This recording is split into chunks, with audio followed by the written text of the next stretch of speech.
It was a dark and stormy night on the one-shot show. I was walking down the street, the lights above me flickering just so when I saw somebody across the way, a pair of legs going up to nowhere, stepping into the light, a face. And ladies and gentlemen, we are back here at Rogers Stadium. Welcome back to the One Shot Show where GMs go to level up. We are at the bottom of the third here with co-host Patty and myself, Matt.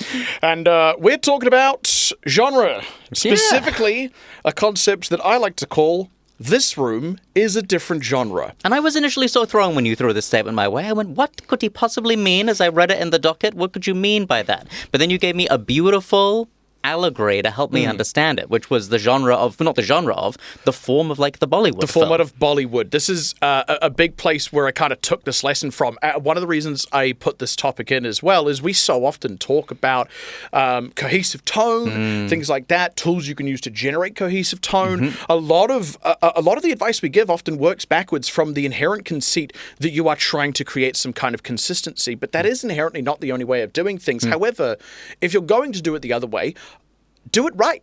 Do it well. And this is a lesson I took from Bollywood films, where a Bollywood film is whatever genre it needs to be in that moment. And if you can open yourself up to that, you will have a damn good time watching Bollywood films. They are so much fun. The action is incredible. They have fantastic stunt workers. They create these wonderful set pieces. The musical numbers, they are loud and vibrant and exciting with massive choreography.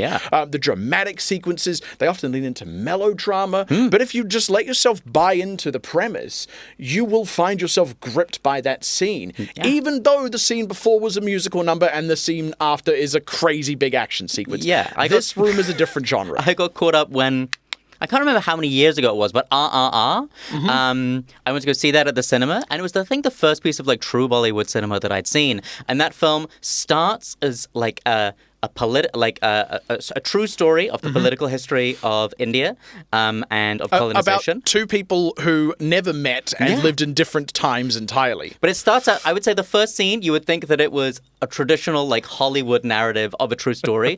And then all of a sudden it becomes this melodramatic bromance and then breaks into some of the most incredible song and dance numbers that I've seen on film. Won an Oscar for what was it, Natu Natu? And the live performance of Natu is so incredible. And it just, it's this incredible tonal whiplash that but by the time you're like halfway through and it's a long film, it's incredible. It's like a roller coaster of experiences you have there. And it's fun. Like, I can't look at that and go, that's a bad movie. It's not. It's an incredibly good movie. It's very, very different to Interstellar. You know, it's very different to a movie that's tried to keep some kind of consistent tone.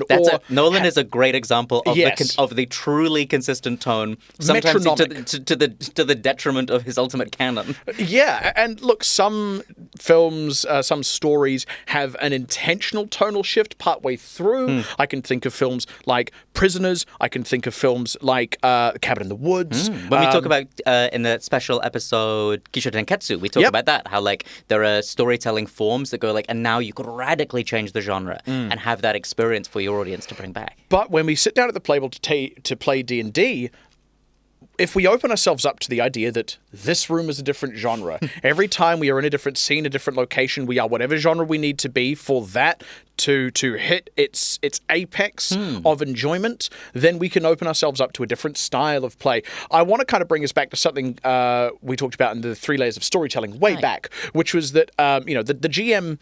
on one part is that they put the actions of the players, of the characters, into context, which delivers an additional piece of pathos to the storytelling, and also gives you an opportunity for tonal consistency.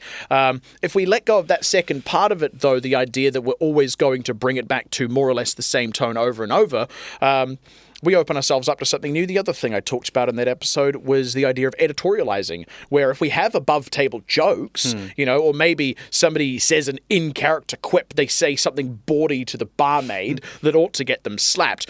We just sort of like snip, snap, snip, and we edit out that little line of dialogue, and like in the actual canon of the story, when we hit rewind and replay it back in our minds, that doesn't actually happen. We still let it happen at the table because it was funny, but we could just let it happen at the table. I was going to say, because it feels sometimes that this idea of like that we flick between genres and tones quite radically that feels so natural to a role-playing table. Yeah. Sometimes even the dice will be the thing that is prompting the change of genre. Exactly. We can just embrace that moment to take that example and run with it. Okay, so the person who made that blue joke does in fact get slapped. Now, we're not going to do the serious thing where the guards are called and people, everyone gets rounded up. Instead, we're going to lean into this, the silliness of a loud drunken night at a tavern, and the proprietor, who happens to be the barmaid's father, comes out and says, "What on earth have you said to my daughter?" And says that the only way you can redeem yourself is by buying a round for everyone. Yeah. And now we have this funny thing. It devolves into a drinking Becomes contest. a little comedy of manners for a moment, and then that is maybe like where the episode lives. Exactly. And when we leave the tavern, we just let that sequence exist in the genre that it sat in. Again, your players in retrospect will add consistency as desired. And they'll probably just go, "Wow, that was really fun. Anyway, what are we doing next? Oh, a heist? Okay. Dun, dun, dun, dun, dun, dun, dun, dun." They'll just do it for you. You can just play your game that way. Yeah, it's delightful. I've experienced this as a player in a couple of different things. Like, we play, talking about it a lot, it's always the one that people play, but in our Curse of Strahd campaign, we can't as a table stay inside the deep the deep darkness of Curse of Strahd. So like there are some of like our favorite episodes have been times where we popped out into something else and it feels like a different story for the purposes of that time, which is sometimes really specific. Sometimes it's like a very deliberate different genre of horror. There's a whole folk horror, and there's a whole like folk horror section that becomes more Wicker Man-y for a moment, and then you've sort of got like your sewer adventure. There's always the vampire stuff over the top. But yeah, we had we've had stretches where what was the gag there? The gag was that we were in a town that was sort of being slowly indoctrinated, but then one of the players at the table started to run the gag that the indoctrination was sort of in the style of what's that? Of Memento, the Tom Cruise character in Memento. He sort of brought that tone. He was like, "This is what the guards are all like," and then that became the whole genre of the town. Was this sort of like very sort of like commercialized, bombastic form of mind wiping that, like, in our narration, flavored the entire chapter of that story. And now exists in world as this strange little bubble that's just further away. And you can do that, within things that kind of take place in a discrete location. I to go on a more microcosmic layer, I had something like this happen actually in the very most recent session that I ran. Keep in mind, this is the penultimate episode. Now I'm calling them episodes too. I love that you call the sessions of your campaigns episodes. I really do. It's how I typed into my notes. But I've started doing it too now. No, sessions. This is the penultimate session of this campaign. Like, we are absolutely at the business end. And it's been sort of this whistle-stop tour of getting in touch with various allies. They've sort of just hit this threshold of teleportation magic. So suddenly they're like, what are all the places we know that we can teleport to speak with these people? And we have the characters arrive at this semi-industrialized city, predominantly occupied by goblins, but run by this sort of errant contract devil who is otherwise cut off from hell and has otherwise just gone about enacting the order of things on the surface and has otherwise been a perfectly adequate ally to my party. He pops in through this circle, and a group of goblin guards are like, who are you? What's going on here? They have a brief confrontation. One of the other goblins is clearly frustrated that the leader is being more suspicious than is necessary, so he hits them with the butt of his spear, and he's like, "Oi, knock it off." The other one hits him back, and then we have this brief interlude where the goblins just beat each other to a pulp. No one is left standing, and the wizard kind of steps over them and carries on to his meeting, which is then, hey, here's the serious big picture stakes. This is happening now. We need your help. Are you in or not? It didn't break the tone. It didn't break anything in particular. It was just this funny, hey, goblins be goblins kind of sequence that added some necessary levity to the situation. And it happened, wouldn't you know it, in a room that the wizard then left. Yeah. As soon as we left the room, we left that genre and that little moment, that little set piece behind. This is my experience. I played White Plume Mountain, the 5e conversion of White Plume Mountain, which is a classic funhouse dungeon. And where you know as the player, the contract is that every section, every literal room, every threshold that you cross, you'll be confronted with something that will be wildly different to what has come before. And that was like there's a room in full darkness where you confront a vampire and it becomes this very spooky encounter. And then another one you're with a sphinx doing riddles, and then another one you were doing platforming over lava. And it was very, very fun because that was in our case, we built our characters to go, who can we have in the party who could deal with absolutely any genre or anything that could be thrown our way, which is really, really fun. Now, I'll say this that I kind of shouted at the start. If you are going to do this, do it right. Make sure you do it right. The way to do that is commit. Do not half in, half out the genre of that room. If that room is meant to be farcical, commit. It's the longest bicycle you've ever seen. You won't believe how far the cycle goes. If it's meant to be serious, intense, commit. Don't undercut that with a joke. Like, live fully within the genre. This is almost that 3 layers of storytelling thing again, where, we're on layer 2 and we are committing wholeheartedly to Mission Impossible for this heist, right? We aren't going to make some goofy joke that would fit better in a Benny Hill caper, right? We are going to fully commit. And then when we leave the mansion where we're doing the heist, maybe we're in a different genre. That's fine. But it only works if you have that full commitment and that full buy-in. Yeah. I'll take another example from that very same session. Again, we're wrapping up arcs. One of my players has a very emotionally complex character with a deceased partner that it turns out is not deceased and has come back in a viciously twisted form. They have been their summon the whole campaign as well. There's been odd layers to this, and it was a classic case of he put this together and was like, take this and run with it, and I'm like, yes, thank you very much. And we had this very pivotal scene where his character had to toss up whether or not to use his summon as a blood sacrifice. And it was definitely looking like the most sensible option, all things considered. Ended up choosing not to. Very serious, very major scene. The scene immediately after that was our little goblin romp, right? And we don't look at that going, my goodness, what the hell? The only reason that worked is because I was able to look across at that player and we were comfortable enough with the group and the table to look each other in the eye and play that scene out in person where I am playing his lover and having a conversation about how horribly everything's gone for them, and then move forward to the next sequence as well. If we hadn't been able to look each other in the eye there, if we'd been sort of shifting away, trying to undercut it to ease our tension, having little nervous giggles, it just wouldn't have fallen. It wouldn't have come off right.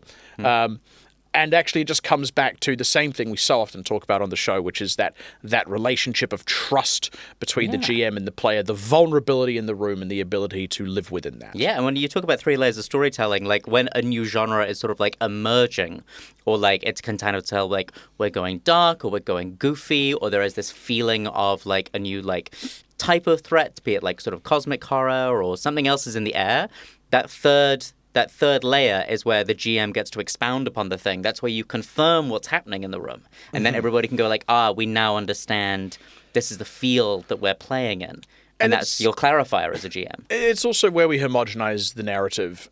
And we don't have to do it on a tonal level if we don't want to. We can just, across the top of it, go, and here's the big picture arc of everything that's just gone down. Because these are individual people, they're different characters in different places having different experiences, even when they are as a group. So we should be willing to let that breathe at times. Again, I say this with the asterisk of if this is the kind of game you want to run. Yeah. Because it is not for everyone. I think this is something that a lot of new games naturally fall into. I then believe that there is a necessary process of learning all the skills to create tonal consistency. I think that makes you a better GM. I think that is how you, look at it, level up. But once you're at that point, feel free to go back to that mode of gameplay, that style of gameplay, with all of those new tools that you have learned from us. Because then I find, I'm in a similar place now where it's like, even on something, or even on Fury of the Small, I know my players so well, and I know that we're in that case, a sort of like a professional environment where I know that the tone is going to duck and weave and twist and turns, and sometimes we'll be goofballs, but I know that we will all come back to the revenge narrative that is core to the story. And those are the players who are at my home table as well. So it's, I agree with you. It's like we can allow this moment of frivolity or this moment of like the deep, meaningful connection, because as a table, we don't go, well, we got to stay here forever now. We go like, no, this is a scene. And that like we know that the roles or our role play will take us into a new color in the palette soon enough. And I will say, having listened to Fury of the Small, as a listener, I look back across it and I don't think about it not being tonally consistent. It feels incredibly consistent. But you're dead right. There are those moments of strange levity. There's a little bit of absurdism, some of which just feel consistently a part of it because it's goblins. They're just doing goblin stuff. Yeah, that was on the level, like in the DNA of it all. It's kind of like, don't stop being goblins, but also don't stop doing revenge narrative. But it worked perfectly. You wouldn't look at that and go, my goodness, what absolute whiplash I kept feeling from scene to scene to scene. We got super specific on genre in that one as well. Like in the first, their first adventure with the first hero, I was like, we're in the genre of the Wild West revenge story for this one. So like be prepared for those notes to be played. There'll be like a shootout in the town square in front of everyone. This is like, a town of yokels. You can work with those notes. And then later on it's like, and now we're in John Wick. This is, you are in the club in the middle of the city. You're going to be gathering reconnaissance, trying to find your way to the person that you need to meet. And then players, because we have this shared frame of reference, we go like, okay, I now know the games that I will play within that subgenre. I'm not sure if I'd be specific as that at the table. Maybe sometimes. Sometimes when you're playing it, it begins to happen. Somebody will name it. Yeah. And then we'll go, The thing is, I've done exactly that just without that note, without the handout that says, hey, this is a Wild West company town. It's actually pretty obvious when it is that. The tumbleweed bounces by and you go, aha. They roll into town. Everyone there is employed in some drudgerous mine, and you find out that the town's proprietors own the general store. It's a closed loop. And immediately the player's like, company town. We can do company town stuff. We can do Western tropes. I get what's going on. I don't have to say it. But again, it's buy-in. It's everyone being on the same page. That's what makes this kind of game work. Thank you so much for tuning in. We will see you in the next one, which will probably be quite a different topic. If you enjoyed that episode of the One Shot Show, please consider supporting us on Patreon. Go to patreon.com/one-shot-show. You'll see all of the offerings available. You can commission custom episodes. You can get video versions of our regular weekly episodes. You can get monthly bonus episodes where we deep dive into particular topics. You can submit questions for our regular Q&A format. And we have a new offering that we're going to be launching this month, where at the end of each month, we will do a live Q&A session in our Discord server talking about the episodes from the most recent month. Also, for the next 3 months, anyone who backs us on Patreon will get 5 complimentary invites to our Discord server as we grow that community further. Please check it out and please support the show.